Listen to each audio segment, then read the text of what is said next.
আসসালামু আলাইকুম রহমতুল্লাহি ওয়া বারাকাতুহু। হযরত আবু যর গিফারি রাদিয়াল্লাহু তাআলা আনহুর দুইটি আমল ছিল। এক নম্বর আমল, নিজেকে সবসময় ছোট মনে করতেন।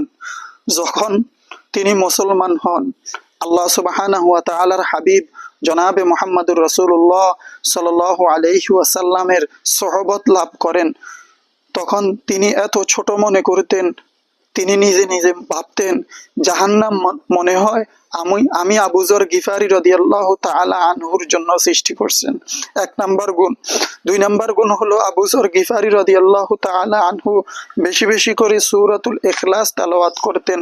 রাসূল করিম সাল্লাল্লাহু আলাইহি ওয়াসাল্লাম এক হাদিসের মধ্যে বলেন, যে ব্যক্তি তিনবার সূরাতুল ইখলাস পাঠ করবে, আল্লাহ সুবহানাহু ওয়া তাআলা তাকে এক খতম কোরআন শরীফের সওয়াব আল্লাহ পাক রব্বুল আলামিন তাকে দান করে দিবেন। চিন্তা করে দেখছেন, একদিন জিবরাইল আলাইহি ওয়াসসালাতু ওয়াসসালাম রাসূল করিম সাল্লাল্লাহু আলাইহি ওয়াসাল্লামের কাছে আসলেন। আসার পরে আবু যর গিফারি রাদিয়াল্লাহু তাআলা আনহু পাশ দিয়ে হেঁটে যাচ্ছেন।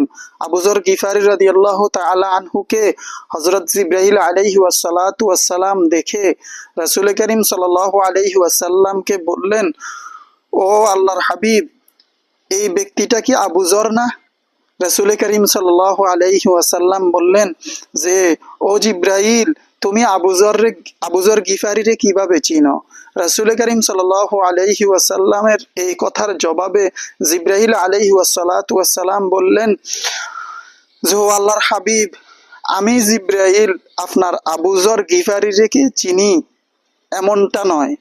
আসমানের যতগুলা ফেরেশতা আছে, প্রত্যেকটি ফেরেশতায় আপনার সাহাবী আবু যর গিফারি রাদিয়াল্লাহু তাআলা আনহুকে চিনে। কি কারণ? ওনার দুইটি আমল ছিল। নিজেকে নিজে এত ছোট মনে করতেন, ভাবতেন জাহান্নাম আল্লাহ পাক রব্বুল আলামিন মনে হয় আমি আবু যর গিফারির জন্য তৈরি করছেন। আর সূরাতুল ইখলাস বেশি বেশি তেলাওয়াত করতেন।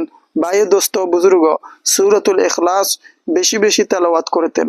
আল্লাহ পাক রব্বুল আলামিনের হাবিব জনাবে মুহাম্মদুর রাসূলুল্লাহ সাল্লাল্লাহু আলাইহি ওয়াসাল্লামের সান্নিধ্যে আসার কারণে, সোহবতে আসার কারণে আল্লাহ পাক রব্বুল আলামিন আবু যর গিফারি রাদিয়াল্লাহু তাআলা আনহুর শান মর্যাদা আল্লাহ পাক রব্বুল আলামিন অনেক বাড়াই দিয়েছেন। উনি একজন ছিলেন, আমরা তো সাহাবায়ে আজমাইনদের সমালোচনা করি না। আহলে সুন্নাতুল জামাআতের আকীদা বিশ্বাস হলো সাহাবায়ে আজমাইন নির্দোষ, আল্লাহ পাক রব্বুল আলামিন তাদেরকে মাফ করে দিয়েছেন। কিন্তু ঘটনাক্রমে আপনাদেরকে বোঝানোর জন্য বলতে হয়, আবু যর গিফারি রাদিয়াল্লাহু তাআলা আনহু ছিলেন একজন ডাকাত।